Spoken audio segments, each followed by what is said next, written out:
Welcome to the Utah Street Banter Podcast. Welcome, everybody, to another episode here on the Utah Street Banter Podcast. Like always, I'm Cody, and with me is Elijah. What's up, buddy? How are you? I'm good. Not doing bad. How are you? Doing all right.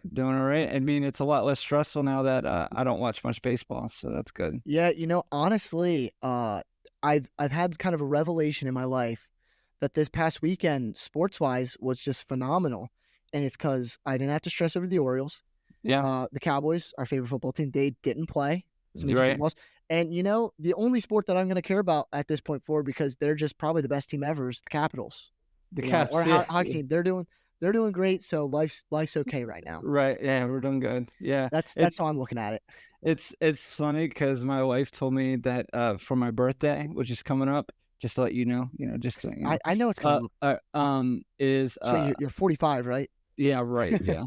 I get to choose between the Cowboys are playing the Commanders at home at the Commanders.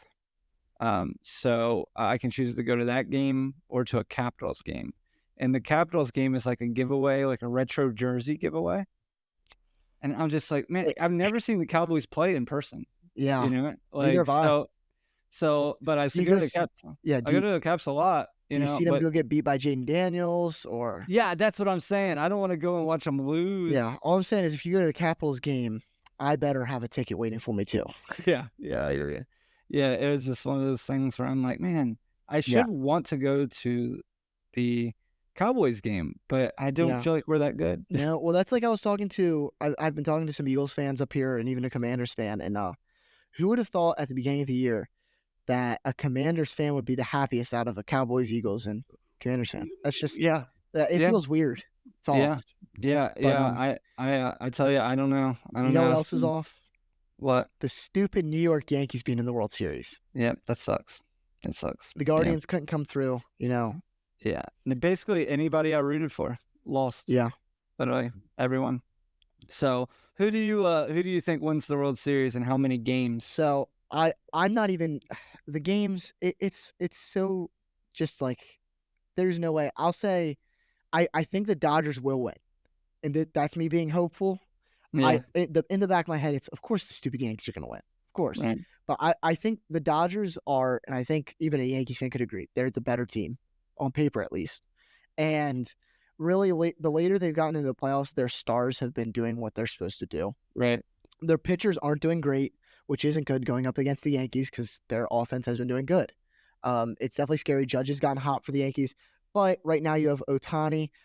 Ohtani's 18 for 22 with runners in scoring position currently. That's pretty insane. Mookie Betts has been going off.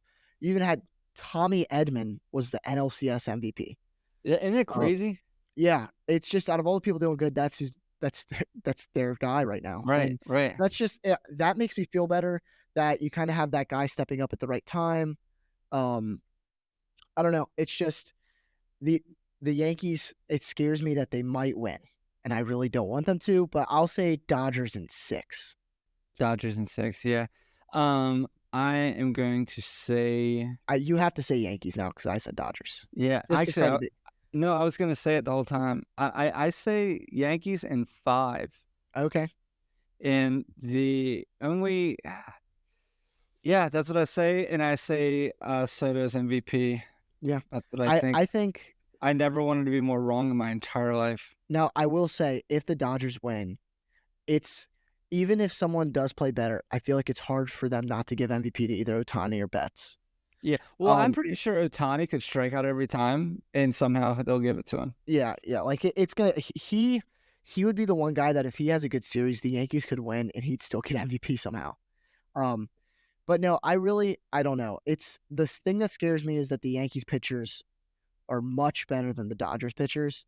Yeah. It's really if the Dodgers hitters can just keep up with their pitching. Yeah. Like you just hope that's what it is. Yeah. No, I agree. But luckily, guess what? Luckily, this isn't a playoff podcast or a Yankee or Dodger podcast, so we don't talk about this the whole time. We're done talking. We're done talking so I'm going to move over. I have a little trivia question for us that's going to take back into a little bit of Cody's time now. So who was the last Orioles player before Gunnar Henderson with 4 extra base hits in one game? 4 extra base hits in one game. He had 2 doubles and 2 home runs. you want me to give you the date of when he did this? Can I? Yeah, give me the date. That'd be good. So it's August 17th, 2008.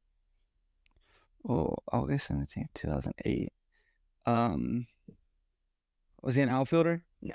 No. Okay. He was a 2000 pitcher, actually. No, No. I'm kidding. Melvin Mora. Yeah, you got it. Oh, dang. Let's go. Yeah, Melvin Mora. Yeah. Melvin Mora, one of the most underrated Orioles of all time, Yeah. in my opinion. I can't remember what it is, but he's pretty close or holds the record for most games played at third base. I don't know that. Maybe Yeah. there's some record that he holds at third base, but it's crazy because I remember it was in Jeopardy, the TV show, and I guessed Brooks Robinson because, Yeah. and I like I said, don't hold me to that exact thing. Yeah. I just remember it was some record he holds at third. And, your first go-to is always Cal Ripken, but then a lot of people my age especially forget that he played shortstop most of his life. Yeah. And then Brooks Robinson, the other third base. But Melvin Mora, man, I mean, he was, I don't know how many years he played for those. I felt like, it was his whole career, I believe. His whole relevant career. So, good trivia question. He was with the Orioles from 2000 to 2009. Started off with the Mets and then ended it with Colorado and Arizona. Really? Yeah. Why does everybody leave the Orioles and go to Colorado or Arizona? It seems like it is a lot of people. Adam Jones. Yeah, I mean, okay. Who's a catcher that traveled to the NL West too, and before becoming an Oriole? This one I just thought of, and I love this guy. I don't know. He played like 2 years for us, I think. The NL West. Was he a catcher? Catcher, yeah. Not Nick Hundley. Yeah, Nick Hundley. Dude, I'm on fire today. Nick Hundley, I think. How many teams did he play for in the NL West? I know, but he played for Padres and Rockies. I'm pretty sure. And then I think he left us and played for the Yankees for a season. So right? His career started off with the Padres, then Baltimore, then Colorado, then San Francisco, then Oakland. Oh, so he didn't go to the Yankees. West Coast trip after the Orioles. Yeah, that's crazy. But I guess we can kind of get into what we're going to be talking about today. Yeah, let's hit it. So, really, you look at what are we supposed to talk about the Orioles right now? Free agency hasn't started, so you can't really be looking at the available free agents. We don't know how much money we're going to be spending, but the interesting thing to look at is how much kind of guaranteed money the Orioles have tied up right now, our free agents that are leaving us, and some of our options that we have available. Because we actually have 5 players with options, and all of them are club options. So we're kind of in a really great spot with a lot of these guys. Okay. So just to start it off, we have 2 guys guaranteed money that aren't arbitration. So the Orioles, obviously, of our 45 players that we have on payroll, 35 of them are in arbitration. They're not arbitration eligible yet, just of the sorts. They're too young to reach free agency. But we had 2 guys that are in guaranteed contracts. That's Zach Eflin and Felix Bautista. Now, I'm going to give you the combined total of their contracts, and I want you to tell me how much is paid for each person. Okay. Or I guess you see what I'm looking at right now, don't you? No. Okay. I just looked. Sorry. So Zach Eflin and Felix Bautista are going to get paid a combined $19 million this year. Well, you say, well, that's a good steal. Well, 18 of that's going to Zach Eflin, which is really good for a good starting pitcher. If he can do what he did for us last year, that's already an amazing trade, already Absolutely. worth it, and it'd make it even more worth it. And Zach Eflin, he is going to be really, really good for us. Mm-hmm. I'm really excited to see him pitch again.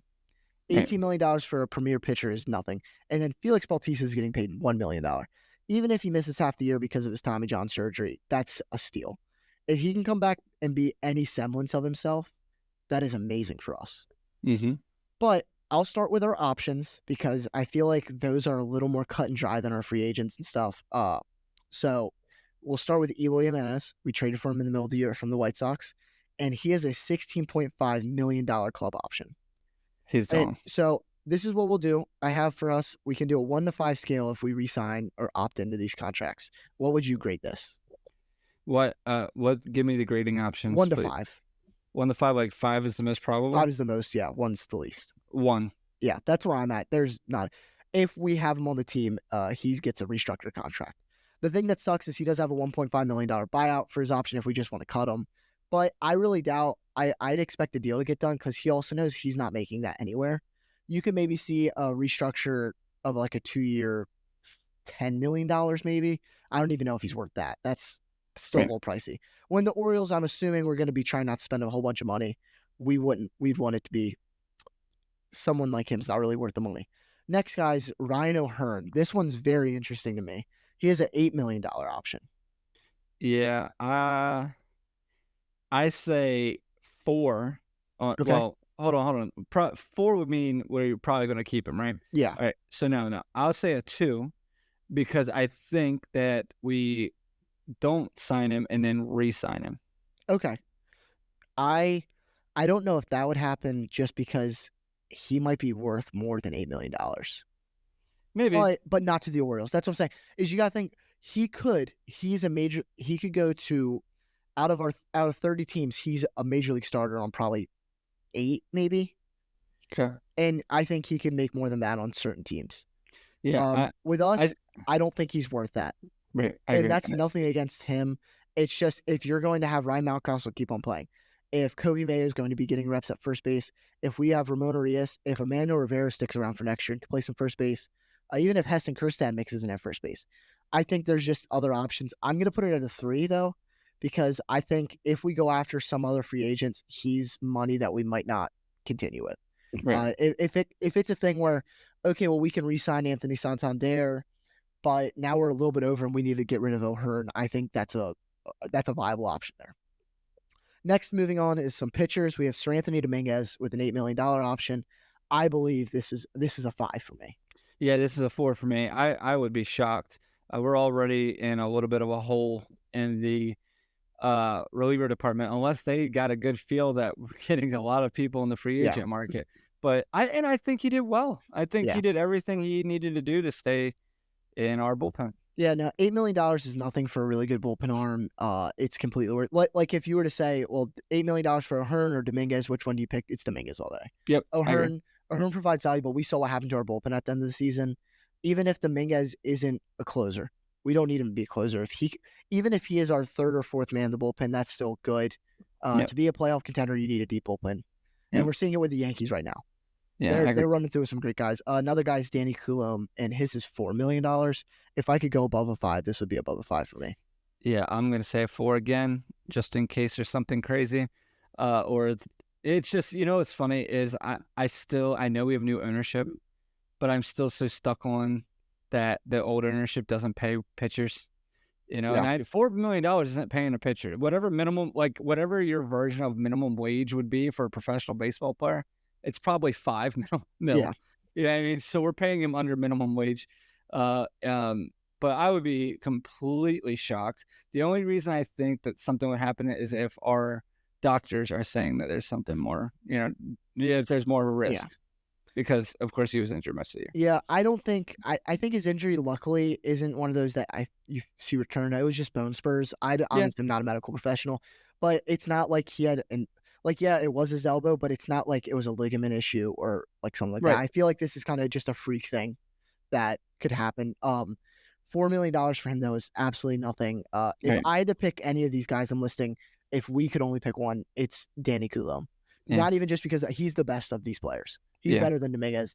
Danny Coulombe, I feel like people forget how good he was for us this season because he was hurt for most of the year. Right. Yeah. Next guy is Cionel Perez. He has a $2.2 million option, but if we decline that, he just goes to ARB. Gotcha. So he's arbitration eligible there. And this, I feel like, is does Mike Elias and the Orioles feel like if he goes to ARB, he'll be evaluated for less than that? That's the battle, which is I feel like $2.2 million is pretty fair for Cionel. I don't see him getting I wouldn't foresee him getting under $2 million, but he probably wouldn't get over 3. Yeah, that's true. I'll put a 3 on this. I think because I'm right in the middle there because I think you see him when an Orioles hat on next year. You know what I mean? He'll be an Oriole next year, no doubt. Yeah. I guess either way, yeah. But just hopefully with a smile because nobody goes in arbitration. That's that's my worry. I feel like people don't exactly understand what arbitration is. It's basically the team going to court with you and being like, well, he sucks because of this, this, and this. Yeah. That's why we should pay him less money. Yeah. Which kind of it hurts the relationship between the player and the team, which is why say he's going to be valued at $2 million in ARB, is it worth him having to go through that for $200,000? Right. And I know the Orioles have done it before. They have. Mhm. And I think it's worth it to just save it and I put a 4 on it just for that reason. Okay. I It, like that. yeah, like I said, this is a 4. I also know he's going to be with us next year. And if for some reason he's going to be valued, but if it'd be a thing that they know he's going to get $1.5 million in ARB, I could guarantee you they would take him to ARB. Right. Right. I mean, It's if it was $1 million or more. Yeah. Mhm. I think it's also a thing though, they know that because of how long he's pitched, he could get up to 5 million, honestly. He could be Right. getting 4 million like Danny Coulomb, and then they definitely want to take this. Right. Yeah. And then so we have some minor league free agents here that these are kind of guys they never really got any time with the Orioles, and they kind of sat in the minor leagues. These are interesting. I doubt we re-sign any of them. I don't even think it's worth us to really grade them because Yeah. they never I'd played for say the Orioles. These are just guys that if they re-sign them, it's probably a really cheap minor league deal or just a minor league spring training invite type thing, where you right. just come see what you can do. If you're with us, you're extreme depth and you're going to play for the Tide. You're a starter for the Tide. Right. So I have Garrett Cooper, Adrian Hauser, and JD Davis. Garrett Cooper and JD Davis are kind of the same player in my head. They're very similar, play similar positions. I don't see why we'd have both of them. Right. I'm going to be honest. Oh, sorry. If we were to keep any of them, it would be Garrett Cooper, I think. Yeah. Out of any of the three, JD Davis is a veteran. Same with Adrian Hauser. You know what I mean? So Adrian Hauser would be nice if he could get Find back his on way. because boy, that would have been somebody we could have used this year. Oh, yeah. But it just couldn't, and we signed him pretty late in the season. So Yeah. but yeah, so yeah, I mean, I would be shocked if we kept any of them or if we re-signed any of them. I would be absolutely shocked too. Yeah. And these are moves that don't really affect the money at all. Right. Right. If they get re-signed, it's less than $1 million Right. because they're not worth more to the Orioles, which sounds bad, but they're just not. Right. Now we move on to some of the bigger hitter free agencies. I'll start with some of the lesser guys and move our way up. So Austin Slater obviously came in. He actually played a pretty big part for the Orioles here late in the season, but he is a free agent. It's going to be interesting to see what we do. What do you think's going to happen? I say a 2. I don't think we resign him. I loved him. I thought he did great. I think we'll probably sign somebody equivalent to him to kind of start the season. Yeah, I'm at a 3 with him, and the reason that I'm at a 3 is because I feel like so much of our free agency depends on Anthony Santander. And that's just me saying it. The Orioles could feel completely differently because if they know they're going to get him, they're going to go about it a certain way. Or if they know they're not going to get him, they're going to go about it a certain way. For me, if we don't re-sign Anthony Santander, Austin Slater is a good guy to have on the bench because if the Orioles feel comfortable having Kjerstad, Mullins, and Cowser in the outfield every day, if they're comfortable with that, you want to have a Slater because he can play some outfield positions. He can play center field if you really need him to. You're going to need those bench guys. And that's why I think he's kind of an interesting one. But if we get Santander, there's no doubt in my mind he's not coming back. Because like you said, there's 10 different Slaters out there that you could re-sign for. Yeah, I agree. Another guy, this one to me is very interesting, is John Means. Yeah, I think, man, that's tough. I'm going to put a 1. I just don't see it. And that's not anything personal because I would hate to see him on another team. You know what I mean? But I also don't think there would be any reason to sign him this year, like this entire season. Maybe this might be a next year thing, because he's not playing this year. You know what I mean? Yeah. So it's one of those things where I think you were gonna be talking about his name next year at this time. Actually, I hope not. Next year, this time we're going to be talking about the Orioles in the World Series. But in a few weeks, that we'll be talking about, oh, man, remember John Means? And, he'll be he's looking good and stuff. But I think that's kind of where I'm at. I'll put a 1. Yeah. And so for a lot of the reasons you're saying, I'm putting him at a 5. It sounds weird, and it almost doesn't make sense in my own head. But just I like to think that you could throw John Means $10 million for a 2-year contract. Because if you think about it, for the quality of pitcher that John Means is, $10 million for one season is nothing. But you're basically just giving him the opportunity to rehab with the team next year. I obviously I don't know, but I just feel like this is a good thing to do for a guy that's been with you for a long time. And maybe he doesn't want to do that. Maybe he wants to try and come back and compete late next year, which also the Orioles could use.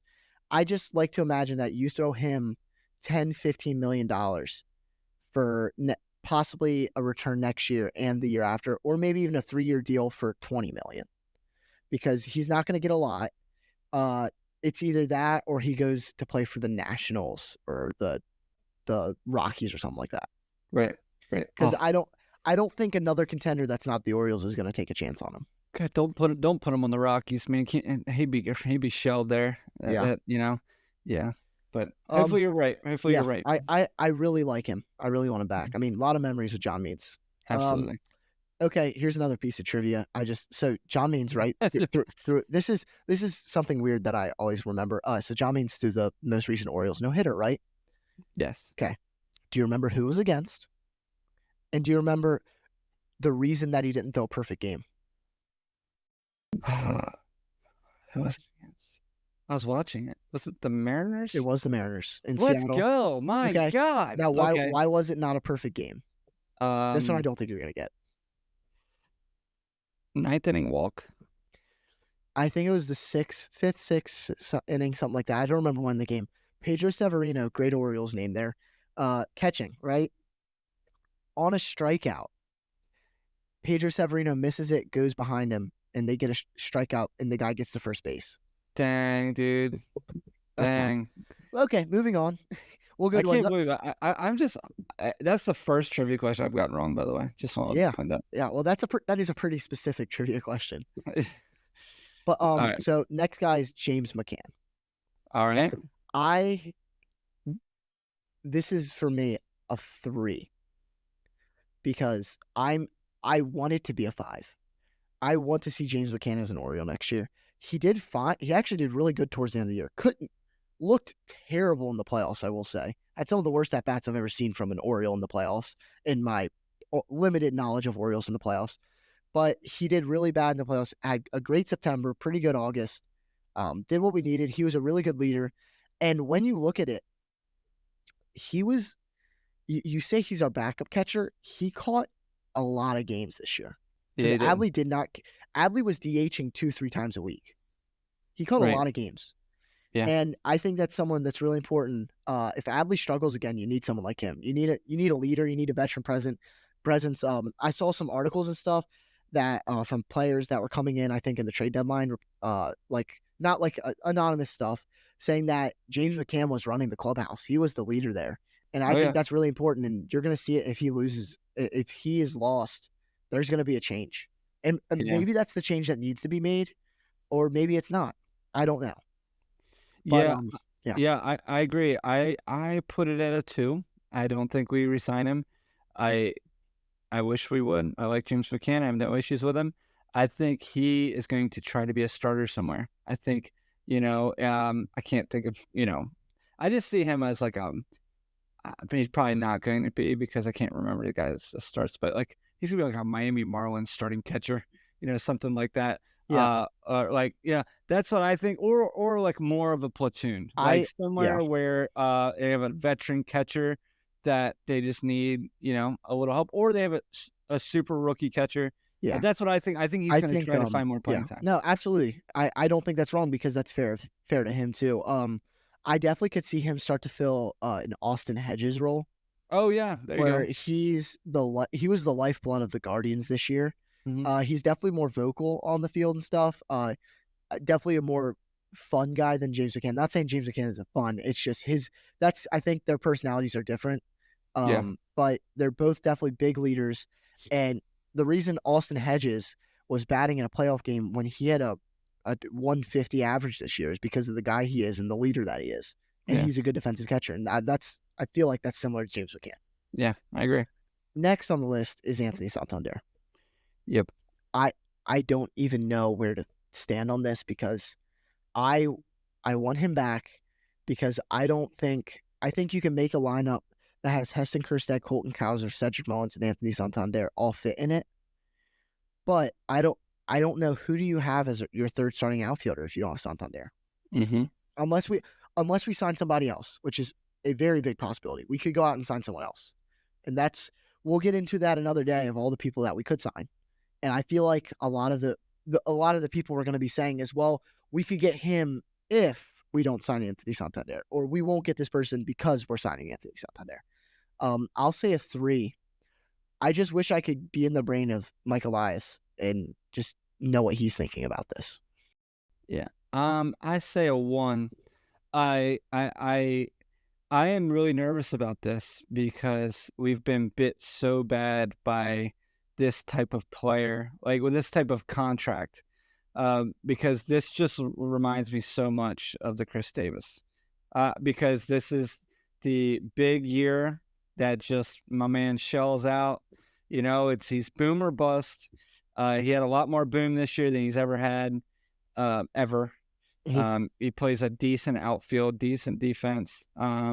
I love Anthony Santander, so please don't. I'm just being devil's advocate here. I'm trying to be this perspective as far out as possible. I don't want to overpay for him and it screw everything else. That's the way I'm thinking about this. I say a 1 only because I think that he's going to try to get paid and he deserves it. Yeah. I get it. He's never been paid. So go do whatever you want to do. I hope he's one of those players for real. Like you like to see his name on the back of jerseys at the Orioles Stadium. So not just because I'm saying a 1 and I sit on my points doesn't mean I hate the player. I just am trying to be realistic. Does that make sense? Oh no. Yeah, totally. That's what scares me though, because if he does want to go get his money, he can find it elsewhere. Yeah. My biggest fear in the world is who just spitballing here, Cody. Well, who's a team just in all of the MLB that has a really, really good right fielder, the position Santander plays, who's going to get a lot of money this offseason because he's a free agent and no one really knows what's going to happen to him. I agree, and it would be a cheaper option for him probably because you're talking about the Yankees and Juan Soto. Yeah, I agree, and he's switch hitter. Could you imagine? I mean, Santander, the amount of times he pulls the ball, he'd have 45 home runs again next year. That's what's I would be at the point that if it was between the Orioles and the Yankees, I'd rather us overpay for him so the Yankees can't get him because a player going to the Orioles makes you not be able to root for them as much as you used to. It's just you mean to the Yankees? That's what I meant. Sorry. Yes. It's just I don't want that to happen at all. Yeah. There's very few exceptions of Yankees that are enjoyable to watch, and I would still enjoy Anthony Santander and think of him fondly, but I don't know. I'm very scared that he's going to chase the money. The only thing that's helpful is that teams are able to pay for a premier position because you still have to think you have to be willing to pay a lot of money for him. Those same teams might be looking for Soto, and if they're waiting out for that, someone might be able to swoop in and get Tony. Yeah, I mean, he's going to want $100 million less than Soto. He's gonna want $200 million less than Soto. At least. Soto's going to be getting $400 million. Yeah. I don't see Anthony Santander breaking $125 million because I don't see him getting more than 4 years because I think it's just too risky. But I mean, if you look at it, he's been one of the best home run hitters in the American League over the past 3 seasons. And like you said, he's just been slowly climbing up. And this year, you said it.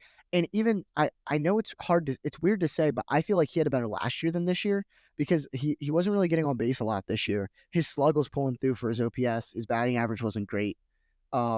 He definitely hit the home run, and he came through late. Early season was bad though, right. And it's just, are you going to get that first half of the year Santander where he doesn't really figure it out yet? Right. Yeah, I mean, it's hard to tell, right? The biggest thing that Soto has is age because Soto's only 25.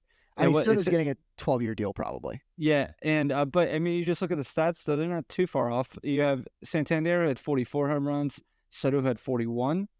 Tony Taters had 102 RBIs, Soto had 109. So they're right there. The biggest difference is the average, and that's where Santander's quite a bit less at 235. Yeah, and Soto batting at 288. What was Santander's OPS this year? His OPS was 814. Yeah, and Soto's was 988. And yeah, you gotta think 988, which leads everybody. Yeah, 988. That's a very elite. And Soto's OPS is carried because he slugs and he gets on base so much.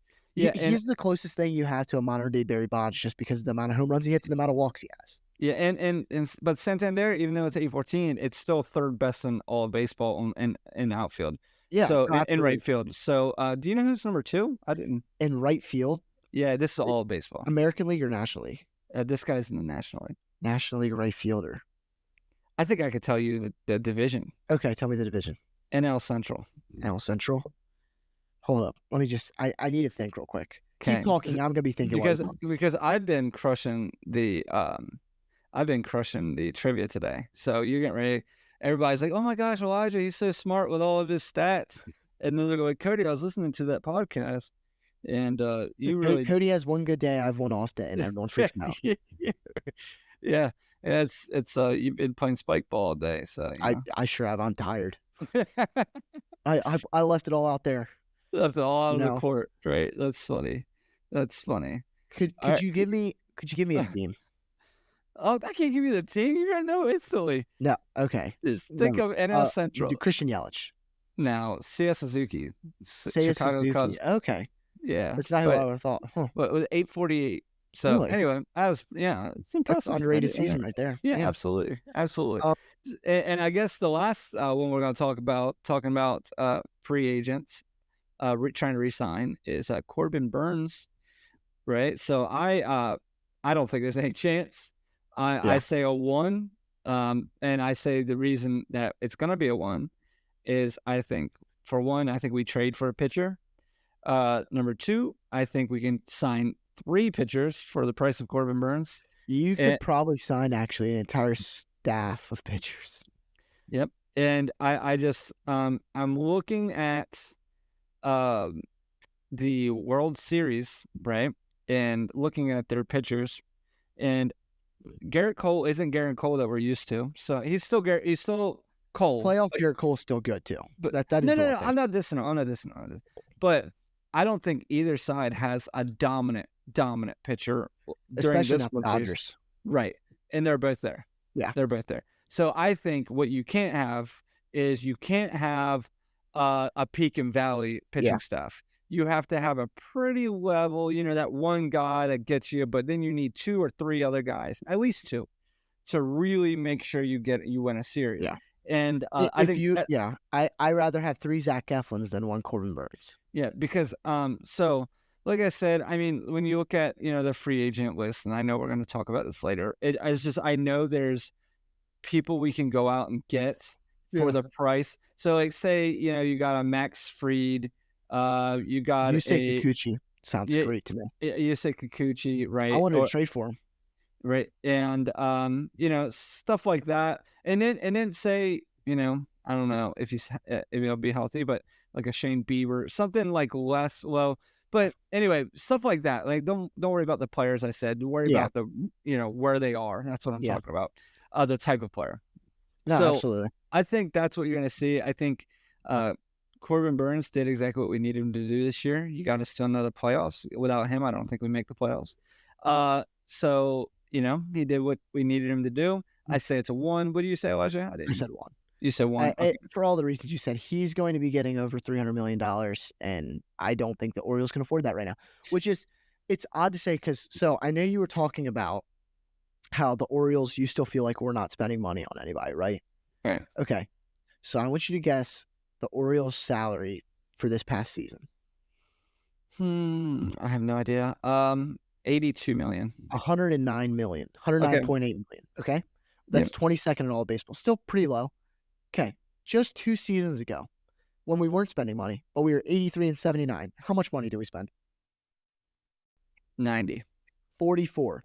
Oh my gosh. How much do you think we're projected for 2025? If we opt into all of our options with no additional contract, that is including like an Eloy Jimenez contract that's almost zero possibility of happening. 170. 152. Okay. So 3 years removed from a 2022 season where we almost made a wild card team with no money put in. We're almost $100 million over that now. That's pretty impressive, I would have to say. Yeah. And you're gonna have to think that if we're there, why not? I'm not saying we need to get to 350 million, but why not? Why not go for another 5 10, Yeah. 50 million. Like, Yeah. Yeah. Yeah. I say like the goal would be to sign people to 3 years because we got a 3-year window, I feel like. So yeah, it's when the Gunnar Adley class of prospects start graduating, right. and they start getting to So free agency. So that's absolutely the goal. Yeah. Just to try to be as prepared as possible for the next, run. I think we're still in the run, and I do truly believe that once the dust settles and once it's February and we're doing podcasts, Mhm. I do feel like we're gonna be confident. You know what I mean? Yeah. Like I do. The only thing that I'm more nervous about is we need pitching, especially Gibson being out, especially with Burns being out, gone. It's gonna be weird. We're not gonna know anything probably about Santander until March, or not until March, till February. Talking about, I guess we can say this. You had some cool news that you're Oh, gonna yeah. get. You're gonna get to take the Utah Street Banter somewhere this winter, right? Yeah, I sure am. I'll have to make sure I'll take some videos. I don't know exactly the whole schedule for when we're going to be there, but in December, the 7th to the 10th, me, one other person from my school, she's another sports media major, and one of my professors were actually heading down to Dallas to go to the winter meetings. Nice. Yeah, So just remember, you got to get a key card that just works for every meeting room. Okay. So, Yeah. Well, my it's plan easy. was just to go. I'm going to carry my briefcase around with all my resumes and I'm going to go find Mike Elias and just hand him this is the only one that matters. Hey, so you know what you need is those big like press passes that you put around your. Yeah. Well, I'll have one. We need to make you one, but with our name on it, and be like, so like when you say when you ask a question, be like, Yeah. Hi, this is Elijah from Utah Street Banner. So Yeah.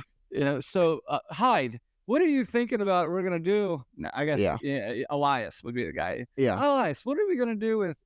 And No, it's gonna be cool. I'm really excited. I'm excited because, for you. It's a really great opportunity. I've been trying to get some more internships, just trying to work out because obviously I have the internship sideline reporting for Black Diamond Sports Network. You can listen to that on radio station Sirius XM online. Just DM the Instagram or Facebook, and we'll give you the link. You can go ahead and listen to that. But I'm just trying to build up the resume and stuff. And this is just another thing. It's gonna be pretty cool to go to. Meet some cool people. There's a lot of different people in baseball media that I've kind of looked up to. Obviously we started our own little thing here, but we're still nothing in the grand scheme of things, really. And just to think that I'm at this point where I get to do this, and even us now, when I get to put on a resume that I have a podcast that has almost 1,000 subscribers on YouTube, that's pretty cool. Yeah, you're killing it. Yeah, I mean, it has nothing to do with me because you're. Well, I mean, it's part of it's both of us. I swear, I'll the just podcast part's mess with both of us. I'll just mess it. Don't worry. Hey, if for some reason Mike Elias does see my resume, it does say on there that me and my uncle started the podcast. There you go. It mentions you. It doesn't mention you by name, but you're there. I get like 40%. Yeah. You know what I mean? Just remember that. Okay. Yeah. So you get 40%, and then you just pay for my housing wherever I am. It's like if I have an internship with the Orioles, you just pay for a house in Baltimore. It's gonna be a tent. I mean, okay. I've been. If you've been in Baltimore, there's some places you put a tent. I've seen it. That's very true. I'll get you a nice pop up. Oh, nice pop up tent. All right, guys. Well, thank you so much for joining us again on another episode here on the Utah Street Banner. I know this isn't the podcast that we wish we were having this time of year, but it is what it is. So we got to make the best of it. Yeah. I've got a busy off season, so let's make sure you stay with us to stay up to date on everything. Yeah. Remember, we're doing every other week, and I think the next one, we're going to do a fun one. I think we're going to step away from. Absolutely, we have some really fun ones in the works. I think next episode when we're getting like Messina and Palmer and all them on. Like, we were gonna get Messina on. He just wasn't. I told him he wasn't an Oriole for long enough. You know what I mean? Yeah.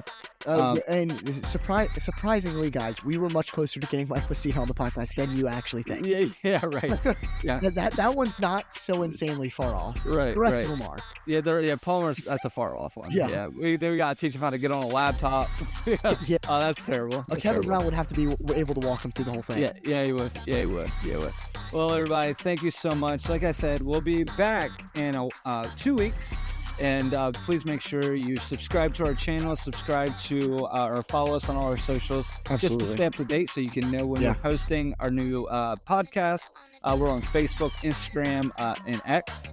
And then remember to subscribe and everything to our channel here on YouTube. Yeah. And if you guys ever want to have any suggestions, comments, anything, just leave them. We'll respond. Absolutely. Yeah. We always want Thank you. feedback. Absolutely. Thank you guys so much. And have a great rest of your day, guys. See ya.